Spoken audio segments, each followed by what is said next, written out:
Hello friends, today I'm showing you how to make perfect chicken chili dry, which is crispy on the outside, tender on the inside and packed with that irresistible Indo-Chinese kick.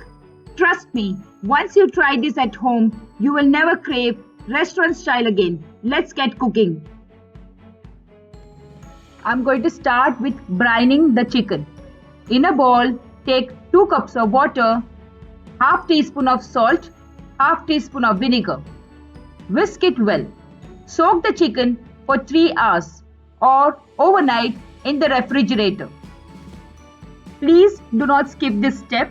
I highly recommend you to make this so your chicken remains tender and moist. Brining chicken is a preparation we do in order to keep the chicken nice and moist during the cooking process.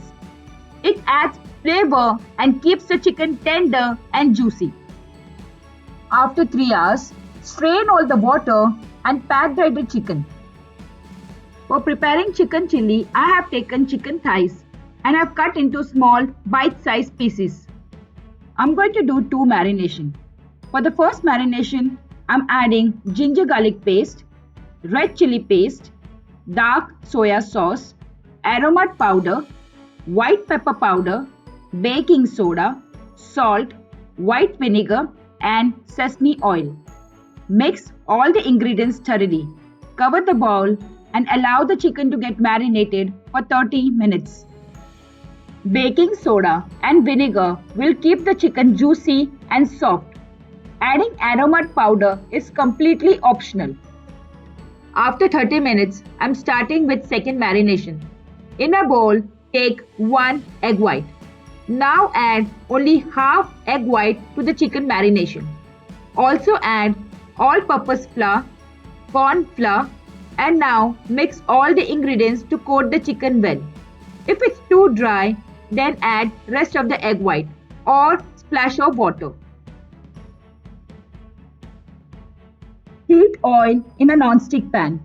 I prefer non-stick pan to avoid sticking from the bottom.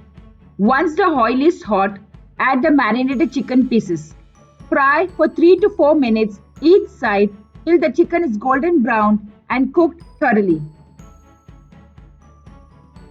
Remove the fried chicken using a slaughter spoon in an absorbent paper and keep it aside for further use. Proceed with the next batch until all the chicken is fried.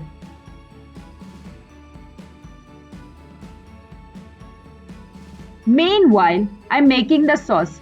In another bowl, I have taken dark soya sauce, tomato ketchup, green chili sauce, red chili paste, sugar, white pepper powder, Aromat powder which is optional, vinegar, chicken stock or hot water.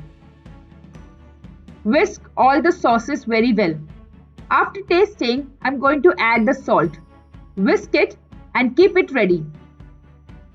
I am preparing corn flour slurry. In a small bowl, I have taken corn flour and water.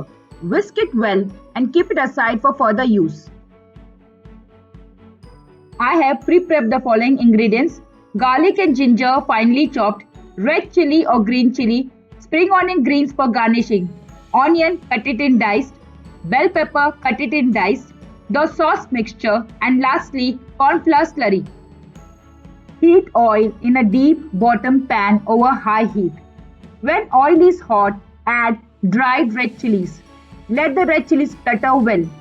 Then add garlic and ginger. Cook the garlic and ginger until toasty and brown, approx 30 seconds. Next add onion and bell pepper. Cook it for about 2 minutes. We want to keep the veggies crisp. Do not overcook the veggies. Add the prepared sauce. Keep the flame high at all times. Mix and stir to combine. Give the corn flour slurry a quick stir and add to the pan. Keep stirring the sauce until it becomes thick. Add the fried chicken cubes and toss well in the sauce mixture. Mix everything together until the chicken is coated with the sauce. Switch off the flame. Garnish with spring onion greens and sesame seeds. Once it's done, transfer it to a serving dish. Serve hot as an appetizer or you can serve it with fried rice.